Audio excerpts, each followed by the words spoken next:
I'll try to be as concise and brief as I can. I probably have a little bit more material now that we can go over, but I'll try to make it worthwhile for you guys. I think when we think about ethics and talk about research ethics, it's probably not the most appealing topic always to bring up and talk about, but I think no one would disagree that it's probably one of the most important things to talk about and think about and have at least some basic understanding of what we can and cannot do. And, you know, unfortunately, there is a lot of historic perspective on this topic. And George Santayana notoriously said, those who can't remember the past are doomed to repeat it. And there's probably no better example than those three people shown here. Rudolf Hess, who was on trial in Nuremberg. Donald E. Cameron, who was a psychiatrist who was specifically called to Nuremberg to testify about the amnesia that Rudolf Hess claimed in order to avoid conviction. And Donald Cameron, who was at the Nuremberg trials and witnessed all of the cruelties that were committed under the Nazi regime, went on to become probably the most luminary figure in a scandal that was known as MK First, a CIA brainwashing program. And Linda McDonald was one of his patients that he subjected to so much chemical substances and electroconvulsion that she essentially was not able to have any memories anymore and was not capable of going to the bathroom. So the guy in the middle who attended the Nuremberg trials to testify about Rudolf Hess went on to do the exact same things. So I think, unfortunately, this is a recurring theme. And if you think, yeah, well, that's a very extreme example, I'm really not that kind of guy who would ever do something like that. Well, of course, but think again. This is a paper from 2009 that looked at how much ethics violation there actually are out there. They looked at papers that were published, surveys, where they asked people, have you or someone you know ever participated in questionable research practice? And the definition of questionable research practice was not like only mild or little things, but it was dropping data points, you know, to make data look different, or changing the design methodology and results. And where researchers were asked if they themselves had committed it, that was about 14% or so admitted to doing that. If they asked them, do you know a colleague who has been involved in that? That's about 20%. And if they said, well, do you know any cases that this has been committed? It's about 40%. So not an insignificant amount of questionable research practices out there. So it's certainly something worthwhile thinking about. Why is it so important? I think it's, for all of our interest to preserve the future of science and medicine, really. If you have good research ethical practices, it prevents unreasonable and unsafe research demands. It is really providing a guideline. Hopefully prevents to some extent the fabrication, falsification, or misinterpretation of research data. And it's really mandatory for any and all of human subjects research and animal experiments, but I think it's relevant for all of research in general because it creates accountability, and accountability is what's important for us to have the public funding that we need oftentimes to conduct our research. Without trust, there's not going to be any funding. And I think it goes without saying that in the interest of society, we all need to adhere to certain ethical standards.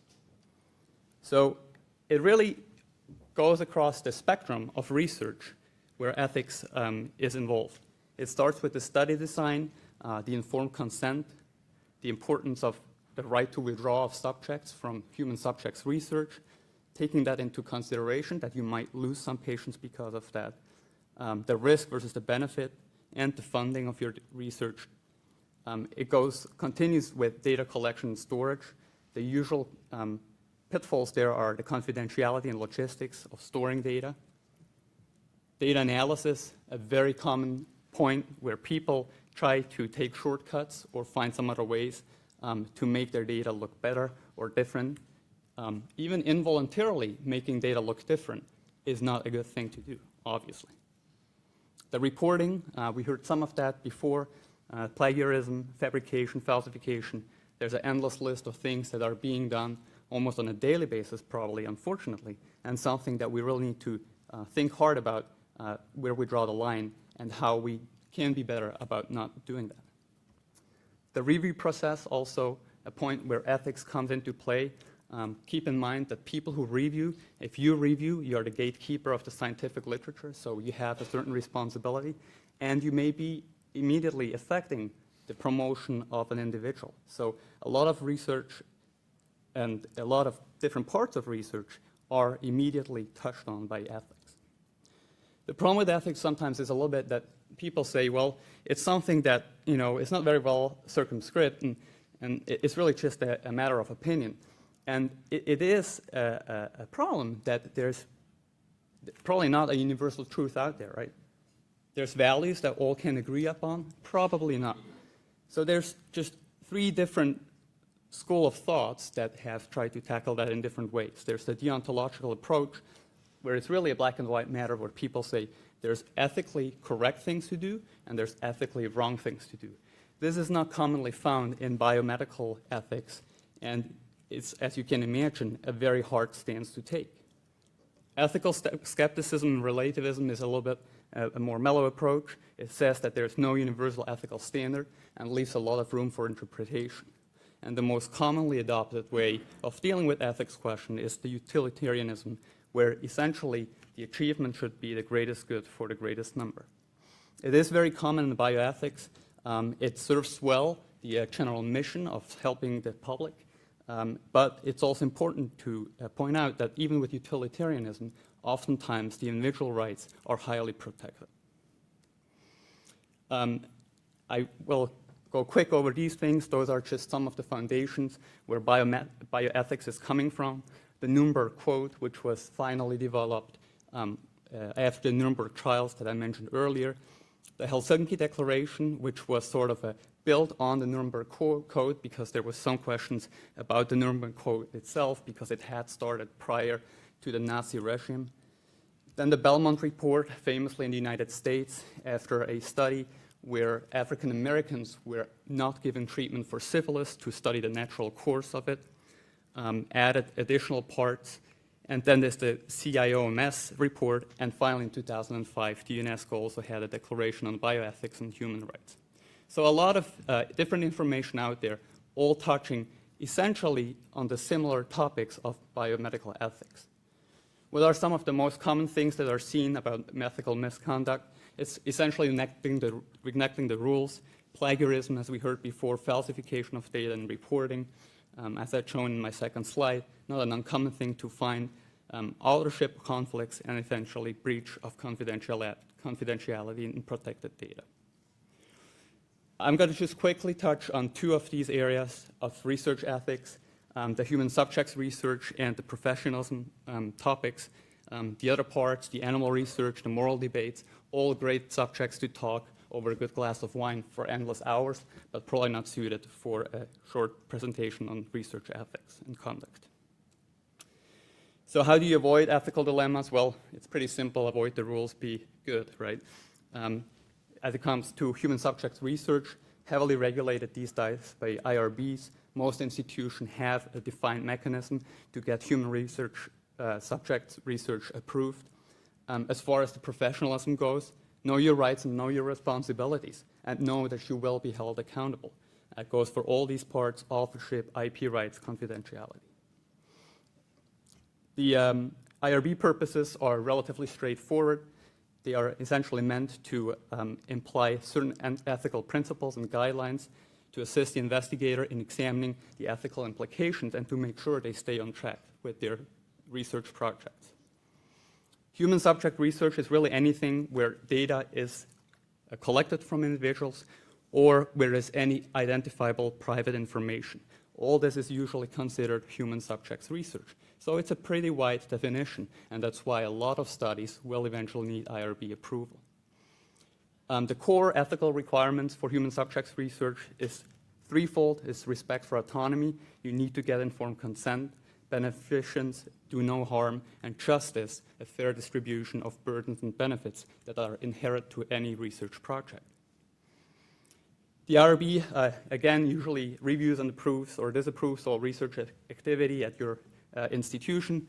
They require informed consent and documentation of informed consent. They will notify investigators of its decision and then conduct review throughout the research project to, again, make sure the researchers stay on track. The informed consent has different parts that are important. It's very much like a surgical consent. Just imagine, though, that there is no emergency research, okay? You can't have an emergency consent for a surgical procedure. There's no such thing as emergency research, so a consent will always be needed. It usually should detail some other information to really make sure the patient, the research subject, is well informed and knows what they get themselves involved in. Documentation is another important aspect of that, of course. Again, the research subjects need to be informed. They need to know the purpose of the study. They should know about the risks and benefits. And they should also have some understanding of what's asked of them that will also improve your adherence and your follow-up of patients in your research studies. The patients or the subjects need to give consent. This is a specific concern when you have vulnerable populations. Keep in mind that children, mentally challenged or disabled patients, and prisoners are part usually of the vulnerable population and need special considerations when it comes to research and IRB approval. So quickly about professionalism, ethics in publishing. As you know, there's two forms really to credit in a paper. There's the co-authorship and acknowledgements. There's a varying degree of how people get listed on papers. There's a very common practice, I would say, that directors, chiefs of departments get listed on all the papers. Is that right or wrong? I think it's a common practice. It's something to think about. It's something that probably is best discussed ahead of time and not when the paper is submitted to paper for publication. So if you want to avoid conflict there, probably think about these things ahead of time. Come up, be clear in communicating how you're going to do this and what the authorship is going to be. The first and last authorship are usually the most popular ones. Again, there is different ways of handling this, but again, also I think having a clear understanding ahead of time will get you out of a lot of these troubles when it comes down to listing the authorship, and submitting the paper. So what is required to go on a paper as an author? I would personally argue that just reviewing a paper or editing a paper is usually probably not good enough. Someone should really contribute to the content of the paper. That can be in many different ways. That can be a key idea. That can be part of the analysis. It could be running the paper, collecting the data, running experiments. But I would say that if you merely make some editorial changes to a manuscript, you probably haven't quite earned an authorship on it. Acknowledgements are important, mostly to list people that maybe do not quite make the author list, but also still have a way of paying tribute. It's usually good to acknowledge your funding source, and it's usually required by most of the journals. Again, there's a varying degree of what acknowledgements could be, but there's essentially up to you how to decide what you want to do with that. I think it's a nice way to acknowledge someone, again, who may not have contributed enough to the paper, but is still worthwhile mentioning. Plagiarism, finally, another topic that has been brought up before. Very common practice to just go to other papers, rewrite other papers, not acceptable anymore. As mentioned before also, there is online platforms that will help you to ensure that if you haven't written the paper yourself, you can check before submitting it and save you the embarrassment that the editorial office is going to come back and tell you that half your manuscript was already published. As far as reviewing is concerned, that has also been mentioned before. Do your share of reviewing because you need it. So be part of the community, contribute to it, do it promptly. Also, say it early enough if you can't make it, because again, someone may hang on your decision because they need that publication for promotion or what have you. Keep it confidential. Whatever you read is not meant for public dissemination or for your own use. It's a privilege to see research of other investigators, so don't use that without the permission of the other authors. Judge the quality objectively, and do please resist to demonstrate intellectual superiority, and rather provide some solutions and suggestions when you do reviewing for other authors. Avoid conflicts of interest. Decline to review papers of people that you know immediately or are a friend of. It's just not good common practice. It may be difficult to argue your point if there's any question about the conduct of the research.